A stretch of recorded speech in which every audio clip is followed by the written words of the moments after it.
ورحمة الله وبركاته. وعليكم السلام ورحمة الله وبركاته. الصلاة والسلام عليك يا رسول الله، الصلاة والسلام عليك يا حبيب الله، الصلاة والسلام عليك يا شفيع المذنبين، الصلاة والسلام عليك يا رحمة للعالمين. الحمد لله رب العالمين، والصلاة والسلام على من كان نبيا وعظا بين الماء والدين، وسيدنا ونبينا وشفينا وحبيبنا وملجانا ومولانا محمد رسول الله صلى الله تعالى عليه وعلى آله وأصحابه وأزواجه وذريته وأهل بيته وأولياء علماء أهل ملته والناس أجمعين. أعوذ بالله من الشيطان الرجيم. بسم الله الرحمن الرحيم. ولا تقولوا لمن يقتل في سبيل الله أموات بل أحياء ولكن لا تشعرون. صدق الله العظيم وصدق رسوله النبي الحبيب الأمين المحيب الكريم. إن الله وملائكته يصلون على النبي يا أيها الذين آمنوا صلوا عليه وسلموا تسليما.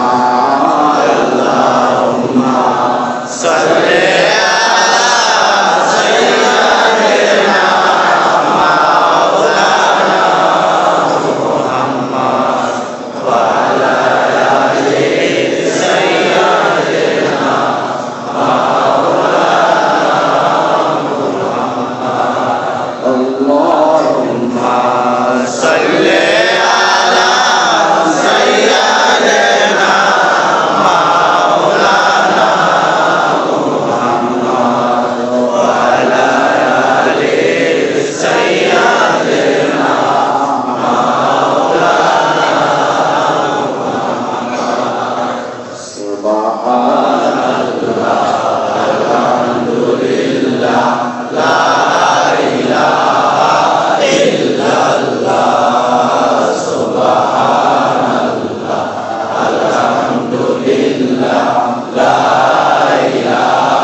শুকরিয়াতান রব্বুল আলামিনের দরবারে যে রব্বুল আলামিন আমাদেরকে গত শুক্রবার থেকে আজকে শুক্রবার পর্যন্ত হায়াত করেছেন।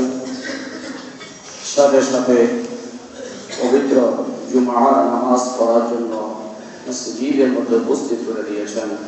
সাথে সাথে রাসূল কারীম রাউফুর রহিম মাহবুব খোদা প্যারা নবী হযরত মুহাম্মদ মুস্তাফা সাল্লাল্লাহু আলাইহি ওয়াসাল্লামের কদম মুবারকে কয়েক মরতবা দুরূদ ও সালাম পেশ করার মতো সুবর্ণতম সুযোগ করে দিয়েছেন। তাই বলুন বন্ধ করে আলহামদুলিল্লাহ।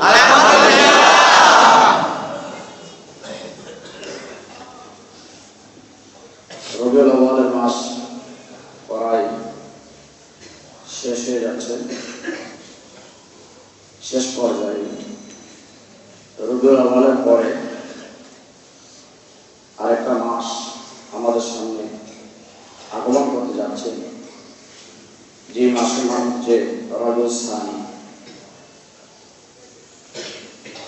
রবিউল আউয়ালে এই রবিউল নূর শরীফের মধ্যে আল্লাহর হাবিবের আগমন এবং আল্লাহর হাবিবের বিদায়।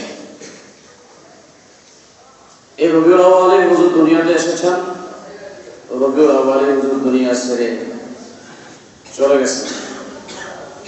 হুজুর বলেছেন, আনা হায়াতি খায়রুল লাকুম বাদা মামাতি খায়রুল লাকুম। আমার আগমন এবং চলে যাওয়া উভয়টাই হচ্ছে তোমাদের জন্য কল্যাণ। কে বলছেন? কে বলছেন? রাসূল। নবী বলছেন, আমি আশা পাও তোমাদের জন্য কল্যাণকর, আমি চলে যাওয়াটা কল্যাণকর। চলে যাওয়াটা আবার কি জন্য কল্যাণ করা হয়? আমার নবী চলে গিয়াও জান্নাতে আছেন। সূরা হুজরাতের মধ্যে কোরআন শরীফ খুললে পাবেন, আল্লাহ বলেন, ওয়া আলামু আন্না ফীকুম রাসূলুল্লাহ। বান্দারা, তোমরা জেনে নাও আমার রাসূল বর্তমান তোমাদের মাঝে আছেন। সুবহানাল্লাহ। বর্তমান তোমাদের মাঝে আছে। আছে না? আছে। বলেন হুজুর, দেখি না। দেখার তো চোখ লাগবে, কপালেও তো থাকা লাগবে। আল্লাহ যে বলে, ও আলাম, বলছে তোমরা জেনে নাও। তোমরা তো জানো না, এই তো তোমরা রাসূলকে দূরে মনে করো। যারা জানে না তারা কি মনে করে? দূরে মনে করে। আল্লাহ বলে, ও আলামু, আর তোমরা জেনে নাও, আন্না ফীকুম, অবশ্যই আমার রাসূল রাসূলুল্লাহ, আল্লাহ রাসূল তোমাদের কাছে বর্তমানে আছে। কি শুধু সাহাবী থেকে বলছে না, কিয়ামত পর্যন্ত সব বান্দা থেকে বলছে। সবার তোমাদের কাছে আমার রাসূল বর্তমান আছেন। অন্য আয়াতে বলছে, আমার রাসূল তোমাদের কাছে আছেন বলে আমি তোমাদেরকে আযাব দিতে পারি না এত অপরাধ করার পরেও। আর নাইলে নূহ নবীর জামানার মতো ডলাবি না। বুঝলেন না? নূহ নবীর জামানায় ডলা দেয়নি, লূত আলাইহিস সালামের জবানের মতো ডলা মারতাম। আমার রাসূল তোমাদের কাছে আছেন বলে তোমাদেরকে আযাব দিতে আমি কোথাও শোভা নাই। আমার এই শোভা হয় না যে আমার রাসূল থাকা সত্ত্বেও রাসূল উপস্থিতিতে তোমাদেরকে আমি আযাব দিতে পারি। আমি তোমার জন্য শোভা পাই। হ্যাঁ, কার সিরায় সিন্নি খাইলে মোল্লা? বলেন না, কার সিরায় সিন্নি খাইলে মোল্লা? কপাল বড় খুব আফসোস। আফসোস করেই কি লাভ হইলে হবে যদি তোর তীরে না থাকে? দরাসাপ দেখছেন না? দরাসাপ বুঝেননি? সারা জীবন যদি বাঁশি বাজায় জানা বলতে পারবে? কেন? ওটা তোর দিকটাই হবে। আর জাতি সাপ করোনা লাগবে না, 500 যদি হয় বাঁশির সুর মারতে দেয়, ঠিক না? বাচ্চা হইলেও কি? কেন? প্রেম আছে, আল্লাহ প্রেম দিয়েই হয় মানুষ। ও বাঁশির তাল বুঝে, বাচ্চা হইলেও বাঁশির তাল ফু দিতেই মাত্র লাভ মারে। আর গোড়া সাপের সামনে 100 জন মিল্লা বাঁশি বাজাইলো বল না, ওরা তো গোড়া সাপ, আমরা তো জাতি সাপের বাচ্চা। আমরা তো নবীর প্রেম বুঝি, নবীর ভালোবাসা বুঝি। আপনার হইলেও নবীর গোলাম। এই জন্য নবীরে বুঝলো না। বুঝতে সমস্যা আছে? আমি আজকে আলোচনা করতে পারবো না। এই এক সপ্তাহ না, জানুয়ারির 1 তারিখ থেকে লাগাতার আলোচনা করতেছি 3 ঘন্টা 4 ঘন্টা। এই জন্য গলাটা একটু বসে গেছে। গত রাত্র এক জায়গায় 4 ঘন্টার উপরে আলোচনা করছি। 4 ঘন্টা আলোচনা করলে গলাটা একটু ইয়া হবে। তো রাসূলুল্লাহ সাল্লাল্লাহু আলাইহি ওয়াসাল্লাম আমাদের মাঝে আছেন বলে আল্লাহ আমাদেরকে আযাব গজব দেন না। বলেন দেন না। বলবেন আল্লাহ মরণ পর্যন্ত হুজুর আমাদের কাছে থাকুক, সুবহানাল্লাহ, যাতে বেজার না হয়ে যায়। বেজার হইলে তো লোক কি হয়ে যায়, বেজার যাতে না হয়। হুজুর আমাদের কাছে আছেন, থাকবেন, কবরেও থাকবেন, আসরেও থাকবেন, ডাইন হাতে ধরে জান্নাতে দিবেন, সুবহানাল্লাহ। দিবেন কি দিবেন? দিবেন। সেই রাসূল এই রবিউল আউয়ালে দুনিয়াতে আসছেন। সেই রাসূল এই রবিউল আউয়ালে দুনিয়া থেকে গেছেন। দুনিয়ায় আমাদের জন্য কল্যাণ। আল্লাহ যেন রাসূলের পরিপূর্ণ আদর্শ আমাদেরকে বুঝার তৌফিক দেন, আমিন। হুজুররা ওয়াজ করে লাকাদ কানা লাকুম ফি রাসূলিল্লাহি উসওয়াতুন হাসানা। উসওয়াতুন কি এটা হুজুরে বোঝে নাই, ওয়াজ করে। উসওয়াতুন কি, উসওয়া শব্দ কি, কোথা থেকে আসলো, কেমনে আসলো? আল্লাহ বলছেন লাকাদ কানা লাকুম ফি রাসূলিল্লাহি উসওয়াতুন হাসানা। তোমাদের জন্য সর্বোত্তম আদর্শই হলো রাসূলের আদর্শ, সুবহানাল্লাহ। কার আদর্শ? রাসূলের আদর্শ। এখন রাসূলের আদর্শ মানতে গেলে শুধু উসওয়াতুন হাসানা, উসওয়াতুল সিফাত, জাত বাদ দিয়া শুধু সিফাত মানলে হবে না। একটা হলো জাত, আরেকটা সিফাত। উসওয়াতুন হাসানা মানে হচ্ছে হুজুরের জাত এবং সিফাত, সুবহানাল্লাহ, দুইটা। উসওয়াতুন হাসানা, এই উসওয়ার মধ্যে হুজুরের জাত এবং সিফাত উভয়টা বিদ্যমান। হুজুরের জাত হলো পবিত্র মিলাদুন নবী, হুজুরের সিফাত হলো পবিত্র সিরাতুন নবী, সুবহানাল্লাহ। একটা অতি আরেকটা। উসওয়াতুন হাসানা একটা দেখেন কত সুন্দর ব্যাখ্যা আছে তাফসীরের মধ্যে। একটা হচ্ছে জাত, হুজুরের জাত আছে না নাই? আছে। যার জাত নাই হে কি?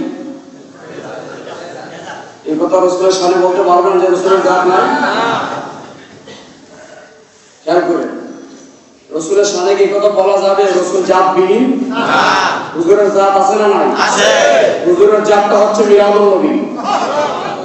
তারপরে হুজুরের সিফাত, সিফাত মানে গুণাবলী। আগে জাত না আগে সিফাত? জাত। হ্যাঁ, জাত। আগে জাত, তারপরে হচ্ছে সিফাত। সিফাত। হুজুরের সিফাত নিয়ে এত টানাটানি, জাতকে বাদ দিলা, তুমি কি বুঝাইলা? আমি তো এটা বুঝি না। আমি বুঝতেছি হুজুরের জাত এবং সিফাত দুটোই আমরা মানি। ঠিক। হুজুরের জাত যেমন পবিত্র, হুজুরের সিফাত তেমন পবিত্র। ঠিক। দুইটা আঁকড়ায় ধরলে তো মুমিন। ঠিক। একটা বাদ দিয়ে আরেকটা মানলে মুমিন না হয়। কিন্তু হুজুরের জাত বুঝে না, সিফাত নিয়ে আনা আবার মাফ চাই, ওগুলোর কথা বলতে রাজি না। যা এরকম দরকার না। ঠিক। ওগুলো ওটা খালি পেশার বিটা লাভ নাই। তুই জেনে আসেন না থাক, আমি জেনে আসি, আমার এমনি থাকতে দে, জানাচ্ছে। আল্লাহুম্মা সাল্লি আলা সাইয়্যিদিনা মাওলানা মুহাম্মদ ওয়া আলা আলি সাইয়্যিদিনা মাওলানা মুহাম্মদ। হুজুর দুনিয়াতে আসবেন বলে আল্লাহ পাক আগে ভাগে খবর দিয়েছেন। হুজুর দুনিয়াতে আসবেন বলে আদমকে বানানোর আগেই আরশ কুরসি লওহ কলম সব কিছু বানাইছেন। হুজুর দুনিয়াতে আগমন করবেন বলে সব কিছু আল্লাহ সাজায়া তারপরে আদম নবীকে বানাইছেন। আদম নবীকে বানায়া হুজুর আসবেন বলে আদম নবীকে বেহেশত থেকে দুনিয়াতে পাঠাইছেন। আমার হুজুর যদি দুনিয়ায় আসার ইচ্ছা না হইতো, আল্লাহ যদি হুজুরকে পাঠানোর ইচ্ছা না করতেন, হুজুরকে দুনিয়াতে না পাঠাইতেন, তাহলে এত কিছু করার দরকার ছিল না। আসমান জমিন চন্দ্র সূর্য গ্রহ নক্ষত্র লৌহ কলম মানব দানব জিন ইনসান যা কিছু হলো একমাত্র আমার হুজুরের মহব্বতে হলো। কার মহব্বতে? আমার হুজুরের মহব্বতে সব হয়েছে। হুজুরের মহব্বত দিন আল্লাহ কিছুই বানান নাই। কারণ রব্বুল আলামিন নিজে বলেছিলেন কুনতু কানজাম মাকফিয়ান ফাহাবাতু আন উরাফা ফাখালাকতু খালকান ফাসাম্মাইতুহু মুহাম্মাদান। বন্দারে, আমি আল্লাহ খুদ কুদরতের খবর কেউ দুনিয়ার জানবো না। দুনিয়াতে আসমান জমিন চন্দ্র সূর্য নদী নালা গাছপালা কিছু যখন হয় নাই, কুনতু কানজাম মাকফিয়ান, আমি আল্লাহ গুপ্ত ধনাগার, আমি আল্লাহ এমন গোপন গোপনের গোপন গায়েব বিল গায়েব গুরু বিল গয়ব, এমন গায়েব আমার খবর কেউ তো জানতো না। কারণ জানবেই বা কে? দুনিয়াতে সৃষ্টি নাই, মখলুক নাই, শুধু খালেক আছেন। যখন ওই মন চাইল মুহাব্বত এবং ভালোবাসা পয়দা হয়ে গেল, ইন আরাদা শাইআন আইয়াকুনা লাহু কুন ফায়াকুন, আমার মনের মধ্যে ইচ্ছা জাগলো, আমার মনের মধ্যে ইরাদা হয়ে গেল, আমার মনের মধ্যে ভাব উত্তাল হয়ে গেল, প্রেমের ঢেউ ফেলে উঠলো। আমি কি করবো খোদা একা? কুনতু কানজান গোপন, এমত অবস্থায় কি করা দরকার?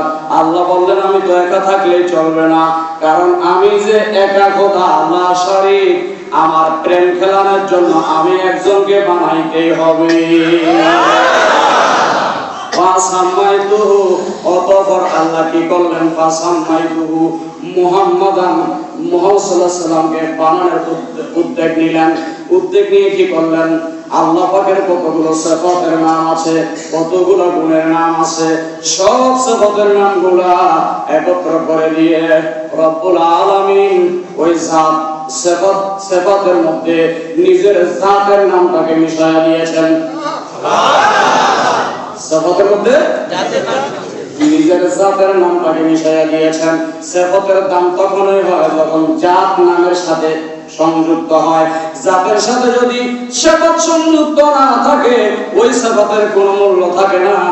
এই জন্য রব্বুল আলামিন খোদার 3000 সিফাতের সাথে নিজের জাতে আল্লাহ নামটা মিশ্রিত করে দিলেন। আল্লাহ নামের মিশ্রিত অবস্থায়, ফানা ফিল্লাহ অবস্থায় এমন কাজ ঘটলো, আল্লাহ রব্বুল আলামিনের খালাকতু মিন নূরি ওয়াজহিল্লাহ, অন্য কিতাবের মধ্যে আছে আমার আল্লাহ মুহাব্বতে বলে উঠছিলেন কুনি মুহাম্মদ ফাসারা মুহাম্মাদাম মিন নূর। ও হাবিব, আপনি হয়ে যান আল্লাহর কুদরতের নূর থেকে, মুহাব্বতের নূর থেকে, ভালোবাসার নূর থেকে আমার নবী ওই মুহূর্তে পয়দা হয়েছে। ওই মুহূর্তে পয়দা হওয়ার পরে রব্বুল আলামিন আমার নবীকে ডাক দিয়েছিলেন কাল্লিম মাই হাবিবি, ও হাবিব, আপনাকে আমি মুহাব্বতের নজরে বানাইলাম, আপনাকে ভালোবেসে বানাইলাম, এবার আপনি আমার বন্ধু হয়ে যান। আমার নবী জবাব দেন নাই। একবার না, দুইবার না, তিনবার না, ৮৬,০০০ বার প্রশ্ন করেছিলেন, বন্ধুরে তুমি কি আমার বন্ধু হইবা না? আমার নবী জবাব দেয় নাই। ৮৬,০০০ বার প্রশ্ন করার পরে আল্লাহ রাব্বুল আলামিন যখন নতুন করে আবার কুদরতের ধাপ ভঙ্গি নবীর দিকে ঘোরানি নজর, ফা নাযারা ইলা মুহাম্মদ, হুজুরের দিকে নজর ছুঁড়ে মারলেন। নজর মারার পর আবার জিজ্ঞাসা করলেন কাল্লিম মাই হাবিবি, আমার কি বন্ধু হইতে মন চায় না? আমার নবী ছোট্ট করে নিজের কুদরতের জবান দ্বারা বলে দিয়েছিলেন, আয় খোদা, অবশ্যই আমি তোমার বন্ধু, তুমিও আমার বন্ধু। এই বন্ধুর ভাব, বন্ধুর প্রেম একমাত্র বন্ধু বাজে। আশিক বলেছেন মুহাম্মদ মুস্তাফা জানে খোদা কো, খোদা জানে মুহাম্মদ মুস্তাফা কো।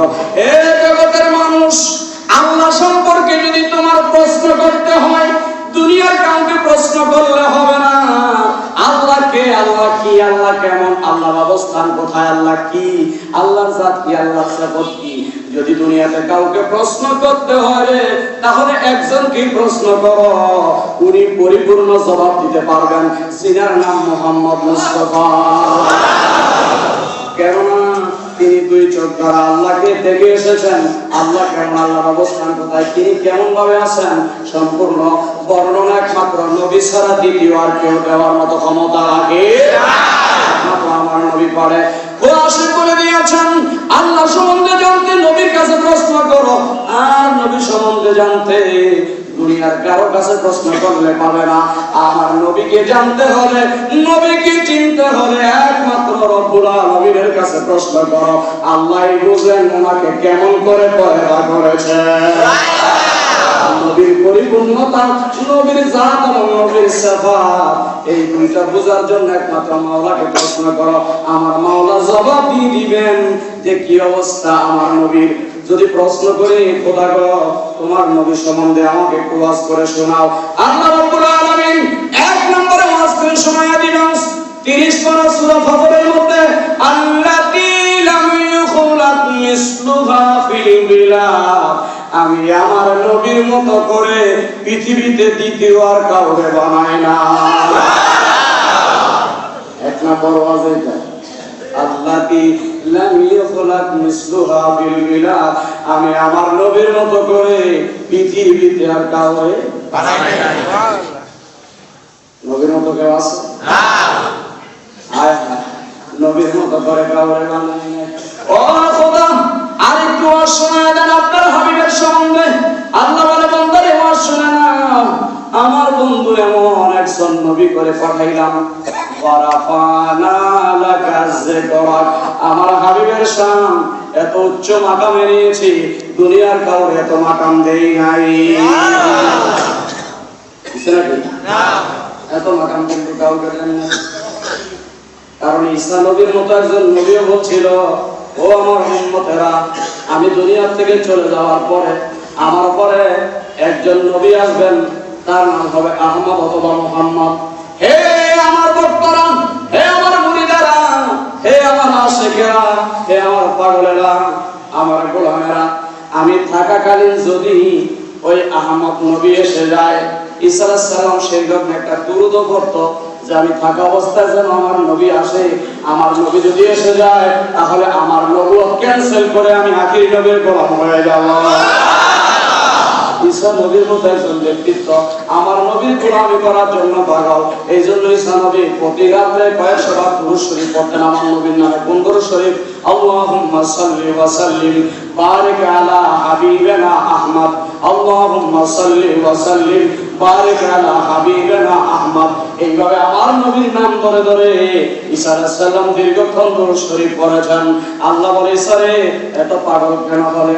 ঈসা বলতেছেন, ঈসাকে মাইল হায় দিলে সুরে মুহাম্মদ, মুঝে বানা দে উম্মতে খোদায়া মুহাম্মদ।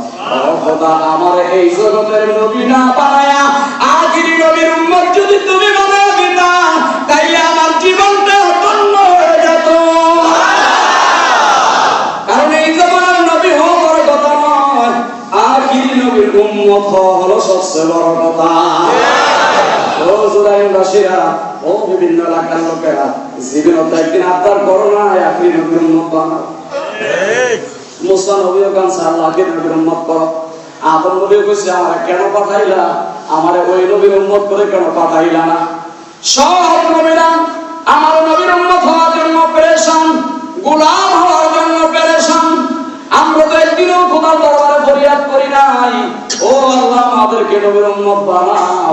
কিন্তু খোদার কি দয়া, কি মায়া, ফরিয়াদ ছাড়াই অটোমেটিক শ্রেষ্ঠ নবীর উম্মত করে পাঠিয়েছে। তারপরেও নবীরে ভালো লাগে, ভালো লাগে, লাগে না? হায় হায় হায়,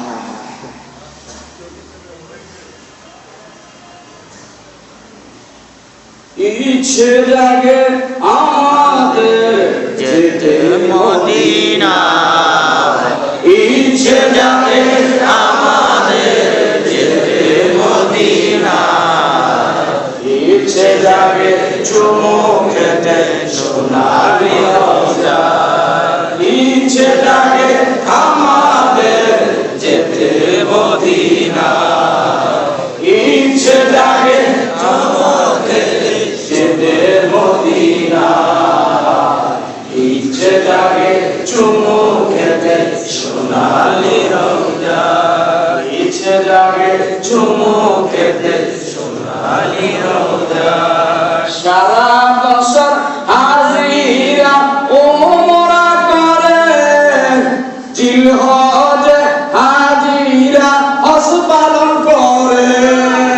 সারা বছর অনেক উমরা করে, জিলহজ মাসে হাজিরা হজ পালন করে, তাদের সঙ্গী হতে আমাদের মন চায়, তাদের সঙ্গী হতে আমাদের মন চায়।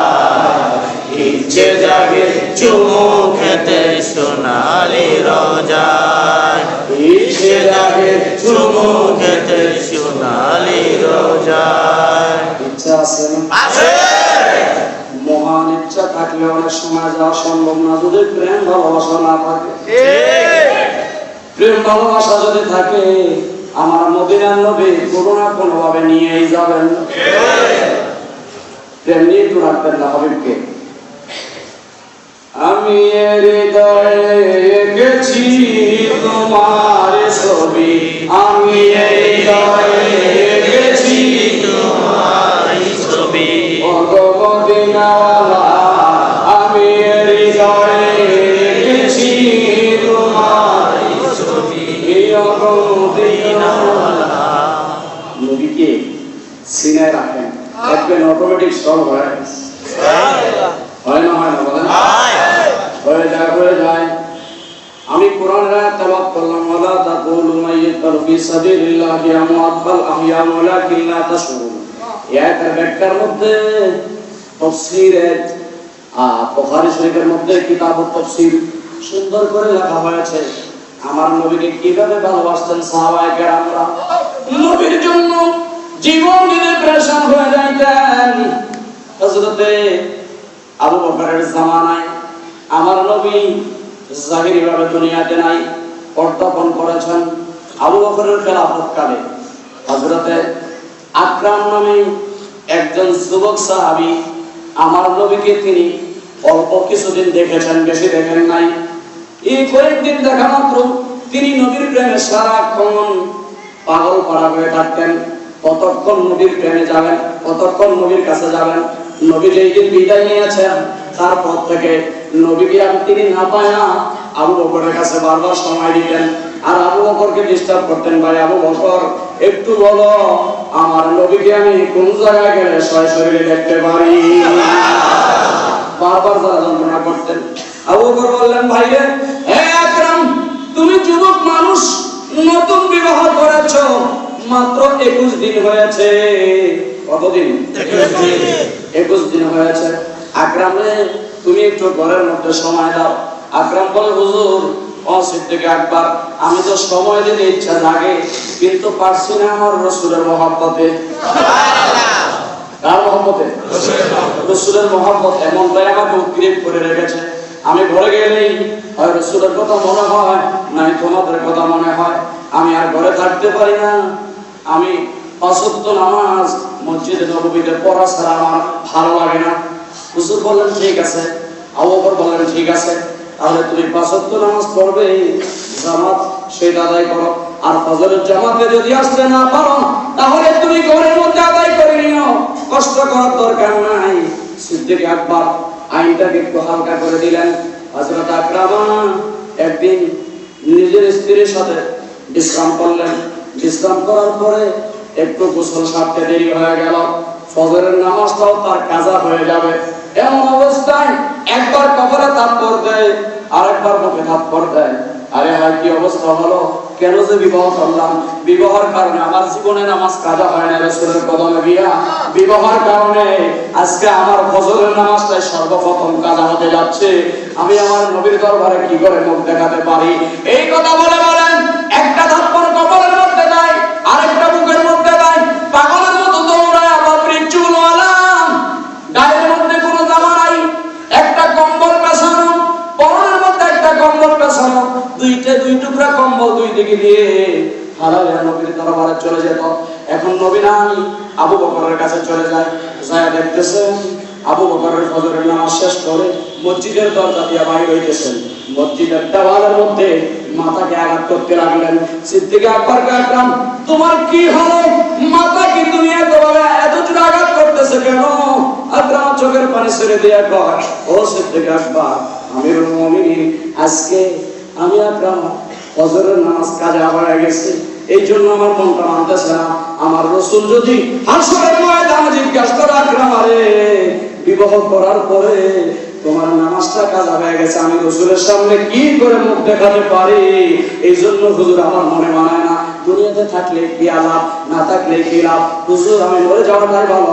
আকরামা কয় না, এত কিছু দরকার নাই, তুমি এখন এই নামাজটা আদায় করে নাও, জামাতের সওয়াব তুমি পেয়ে যাবা। নামাজ আদায় করলে, নামাজ আদায় করার পরে দেখতেছে সিদ্দিক আকবর তৈমিয়ানের একটা জিহাদ হয়েছে আমার নবীজির পরে।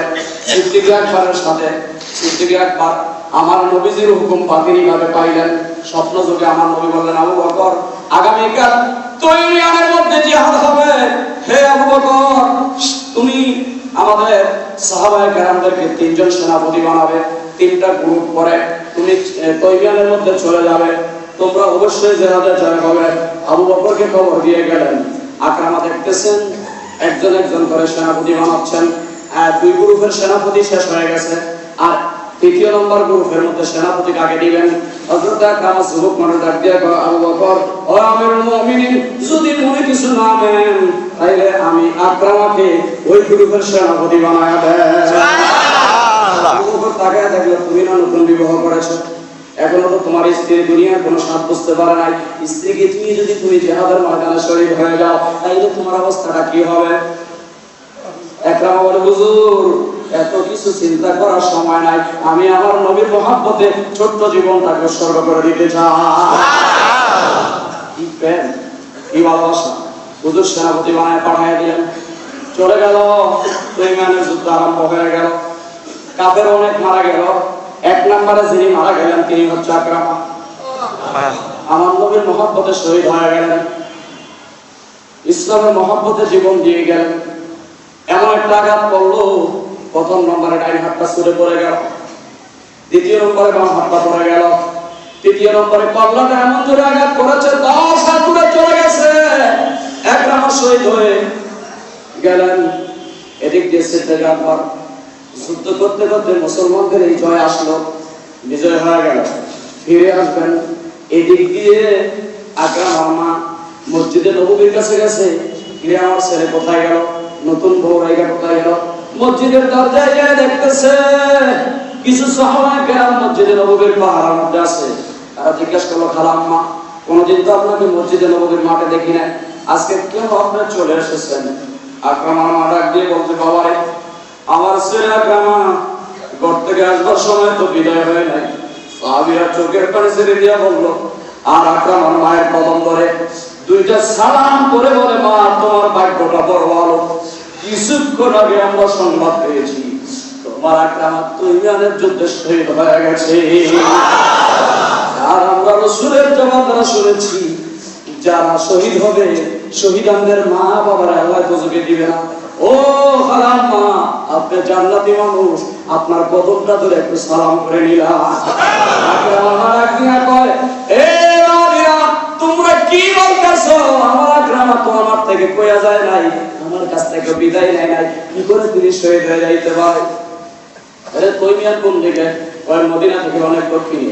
আকরামার মা দৌড় তৈমিয়ানের মধ্যে গিয়া দেখতেছে একদল লোক সামনে বাড়তেছে। কারা গো তোমরা? আমরা কাফেরের দল। আকরামার মা 2 হাতে ধরে মরুভূমির বালু নিক্ষেপ করতে লাগলেন। কাফেররা কাছে ছেলে শহীদ হয়ে গেছে, একটু খারাপ লাগতেই পারে, ছেড়ে দিয়ে তারা চলে গেলেন। কিছুক্ষণ পরে সাহাবায়ে কেরামের একটা দল আসতেছেন। হযরতে আবু মাসউদ রাদিয়াল্লাহু তাআলা সামনে দেখলেন। বাবারে আমার ছেলে আকরামা কই? মা তোমার ভাগ্য ভালো, তোমার ছেলে তো শহীদ হয়ে গেছে। সুবহানাল্লাহ। কিছুক্ষণ পরে দেখলেন ওমর আসতেছে। ওমরকে জিজ্ঞেস করলেন, বাবা ওমর ভাই তুমি তো আমার নবীর প্রিয়, তুমি তো আমার নবীর শ্বশুর, তুমি তো আমার নবীর দ্বিতীয় খলিফা, আমার আকরামার খবর কি? ও মা তোমার ভাগ্য বড় ভালো, তোমার আকরামা তো শহীদ হয়ে গেছে। কি হয়ে গেছে? শহীদ হয়ে গেছে। শহীদ হয়ে গেছে। বিদায় নিলেন। পিছনে আবু বকর আসতেছে। একজনে ডাক দিয়া বলল, হুজুর ওই তো আকরামা, মা দেখা যায় আকরামা তো শহীদ। যদি জিজ্ঞাসা করে আপনি কি বলবেন?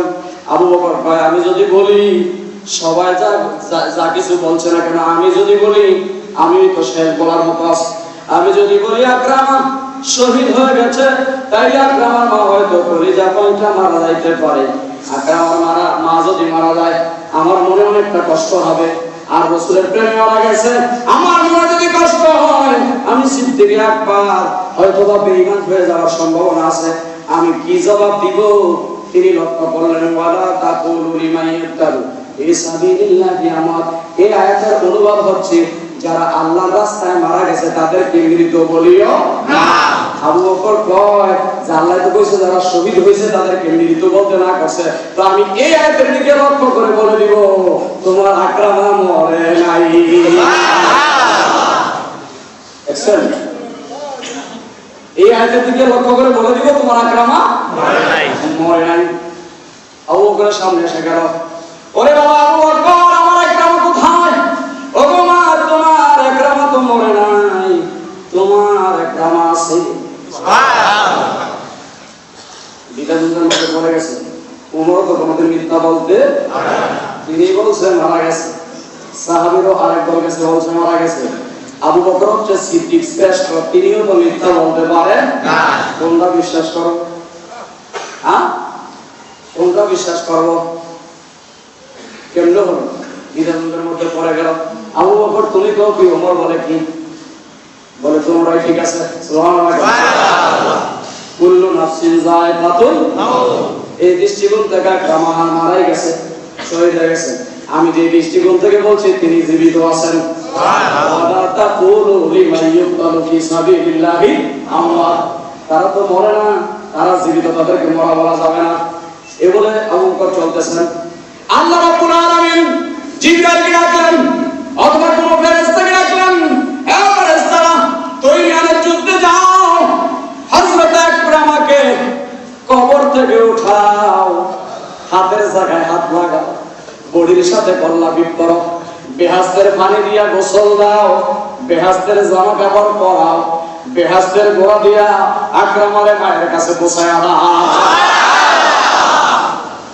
আকরামাকে মুহূর্তের মধ্যে বেহেশতের পানি নিয়ে আসলে গোসল দিলে হাতের জায়গায় হাত, বডির সাথে কল্লাবি হয়ে গেল, গোসল দিয়ে হাউজে কাউসারের পানি দিয়ে বেহেশতের পোশাক বেহেশতের গোড়া দিয়া আকরামার মায়ের সামনে আকরামা চলে এসেছে। আসার পরে মা তুমি কেমন আছো?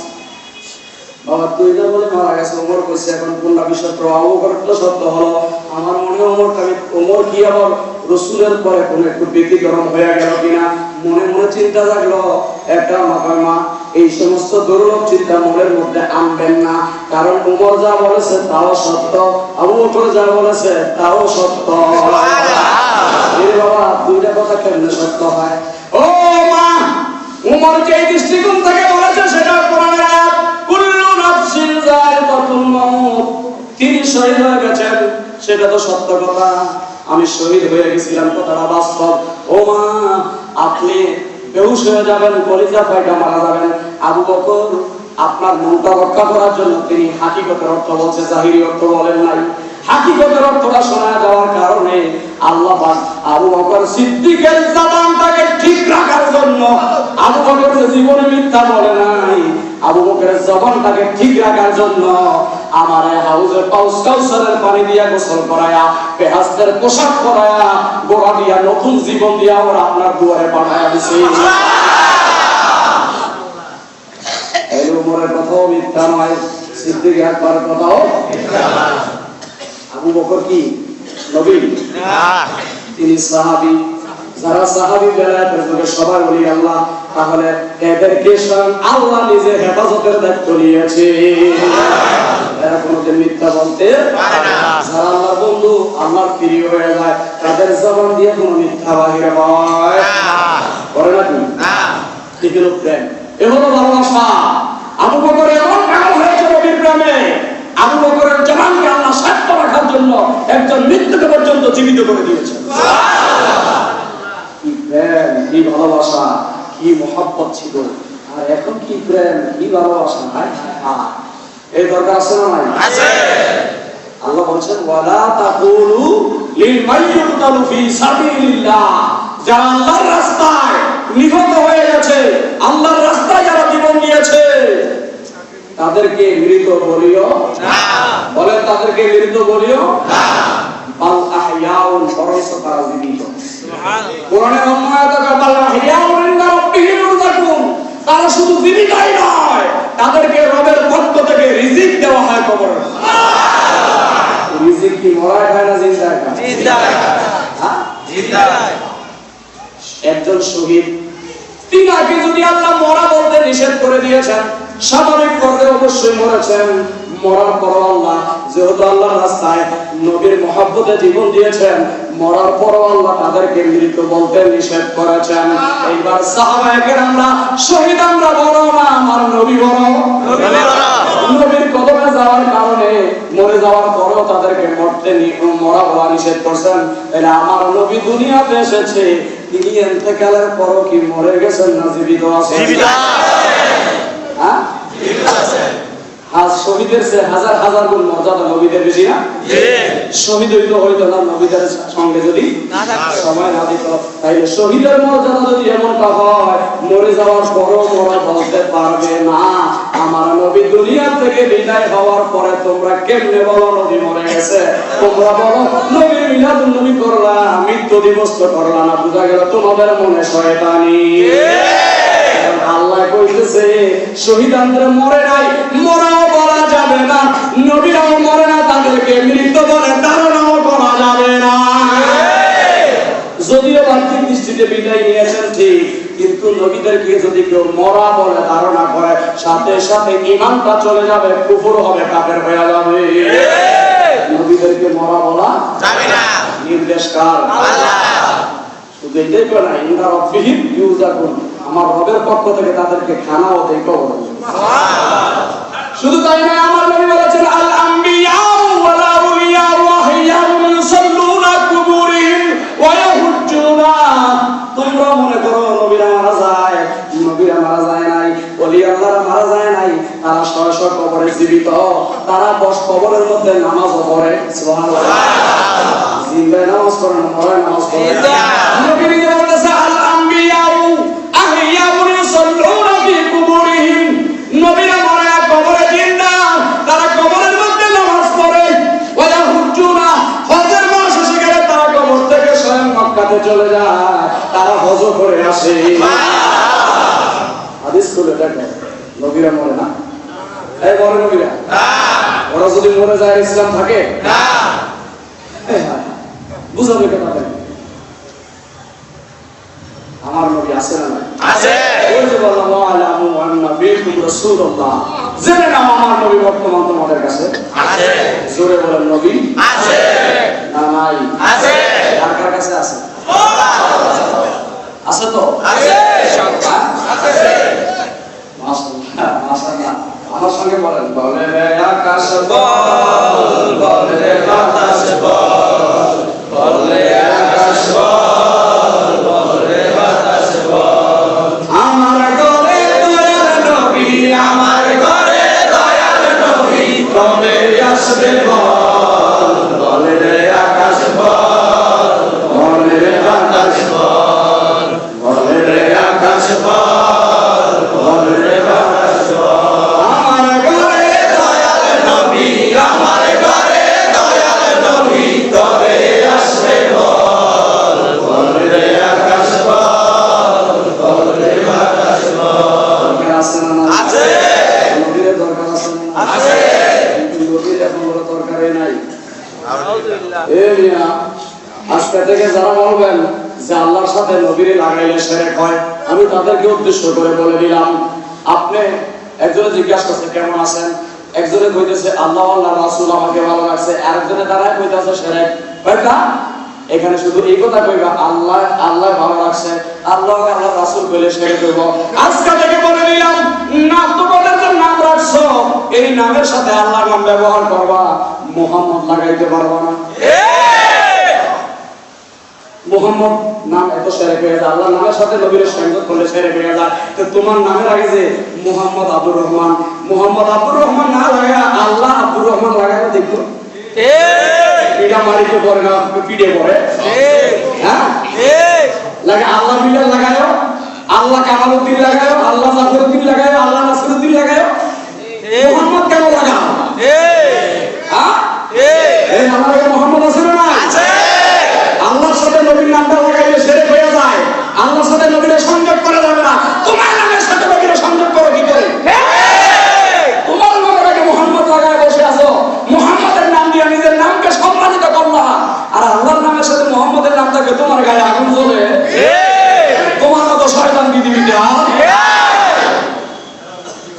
নামের আগে মোহাম্মদ লাগান না, এবারে বলে যে মোহাম্মদ লাগায় না, আল্লাহ লাগাইবেন না, আল্লাহ নাসির, আল্লাহ কামাল, এগুলো লাগাই দেখে যে কি অবস্থা হয়। ইমাম থাকবে তো আল্লাহকে আমার নবীর মধ্যে আমার মোহাম্মদ, এই জন্য মোহাম্মদ মোহাম্মদ লাগাবি, মোহাম্মদ লাগাইলে আল্লাহ লাগানো হয়ে যায়। আল্লাহ লাগাই দেখবেন কার নাম শোভা হয়, দেখবেন কেমন শোনা যায় কত? হ্যাঁ কি লাগাইবেন নাকি? আল্লাহ নাম লাগানো যায় না আগে? তোমরা কেউ আল্লাহর নামের সাথে নবীর নাম লাগানো যাবে না, সেরে একসাথে কত কথা সেরে কারণে সেরে তুমি বুঝো না, ঠিক না? আল্লাহ যেন তাদের কাছ থেকে হেফাজত করে বলেন নামের আগে সুন্দর করে আমরা মোহাম্মদ লাগাই, লাগাই না লাগাই? বলেন মোহাম্মদ কেন লাগাইলাম? মোহাম্মদ এই জন্য লাগাইলাম, মোহাম্মদ আমার নবী, আমার নবীর কারণে আমার নামের সম্মানটা বেড়ে যায়। সুন্দর নাম রাখছে আব্দুল্লাহ, তারপরে আব্দুল্লাহ আগে মোহাম্মদ লাগাই। আব্দুল্লাহ মানে আল্লাহ বলল, কত সুন্দর নাম। তারপরে এই নামের আগে মোহাম্মদ ব্যবহার করে, করে কি করে না? সুন্দর নাম রাখছে আব্দুর রহমান, আব্দুর রহিম, আব্দুল সত্তার, আব্দুল জব্বার, কত সুন্দর সুন্দর নাম। তারপরেও মোহাম্মদ সামনে দিয়ে লাগায়। কিরে ভাই মোহাম্মদ কেন লাগাইলা? এই নামটা না লাগাইলে সম্মান বাড়ে। মোহাম্মদ দিদি এত কিছু আর তারে ভালো লাগে না। আল্লাহ যেন কবুল করে বলেন আমিন। আল্লাহুম্মা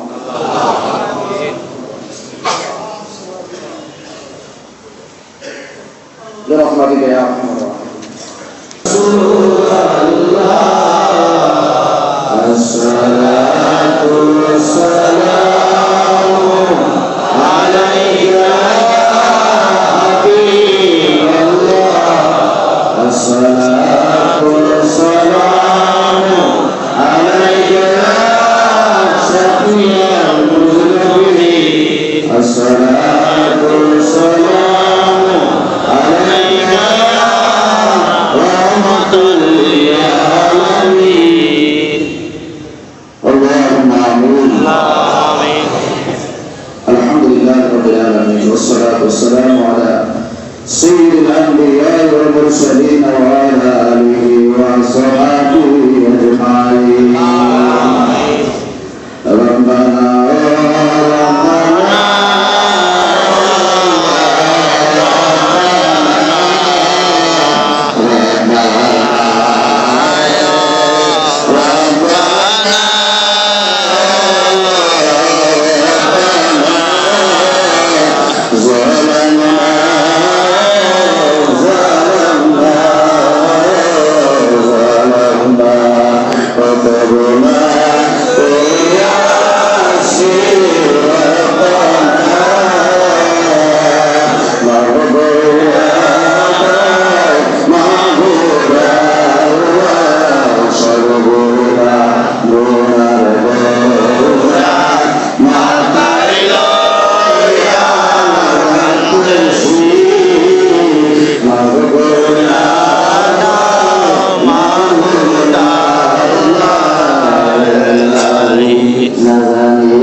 ولي الله واسكت في حكم الرشاد ولا محفوظا হাফেজ কারি নামে নামা হাজার হাজার কোটি ফুটবল সকলে অনুপাত করে কবুল করুন আল্লাহ আমিন আসাদুল খালপুরে যাদের মা নাই বাবা নাই দাদা দাদি নানা নানি আত্মীয় স্বজন পাড়া প্রতিবেশী বন্ধু বান্ধব ছেলেমেয়ে বংশধর আল্লাহ যারা দোয়া চেয়েছে আল্লাহ মসজিদের মতো হাদিয়া দিয়েছে আসাদুল খালপুরে তাদের উদ্দেশ্য তাদের উদ্দেশ্য কবুল করুন আল্লাহ আমিন তোমার মাসুদ কবুল করুন আল্লাহ তাদের সন্তানদের মেধা শক্তিকে বৃদ্ধি করুন আল্লাহ আল্লাহ যারা আমাদের মা বাবার মধ্যে থেকে যারা দুনিয়া ছেড়ে চলে গেছে সকলের কবরকে জান্নাতের বাগান বানায় আল্লাহ যাদের মা বাবা বেঁচে আছে হায়াত দেওয়া নসিব করুন আল্লাহ যারা অসুস্থতা দূর করুন আল্লাহ আল্লাহ বাংলাদেশের মধ্যে খাস রহমত নসিব করে দেন আল্লাহ আল্লাহ গজব মর্যাদা বাংলাদেশ থেকে দূর করে দেন আল্লাহ বাংলাদেশের নূরে নূরে উজ্জ্বল বানায় দেন আল্লাহ সকলের পাশাপাশিগুলো বরকত দিয়ে ভরপুর করে আল্লাহ রহমতে উদারা করে আল্লাহ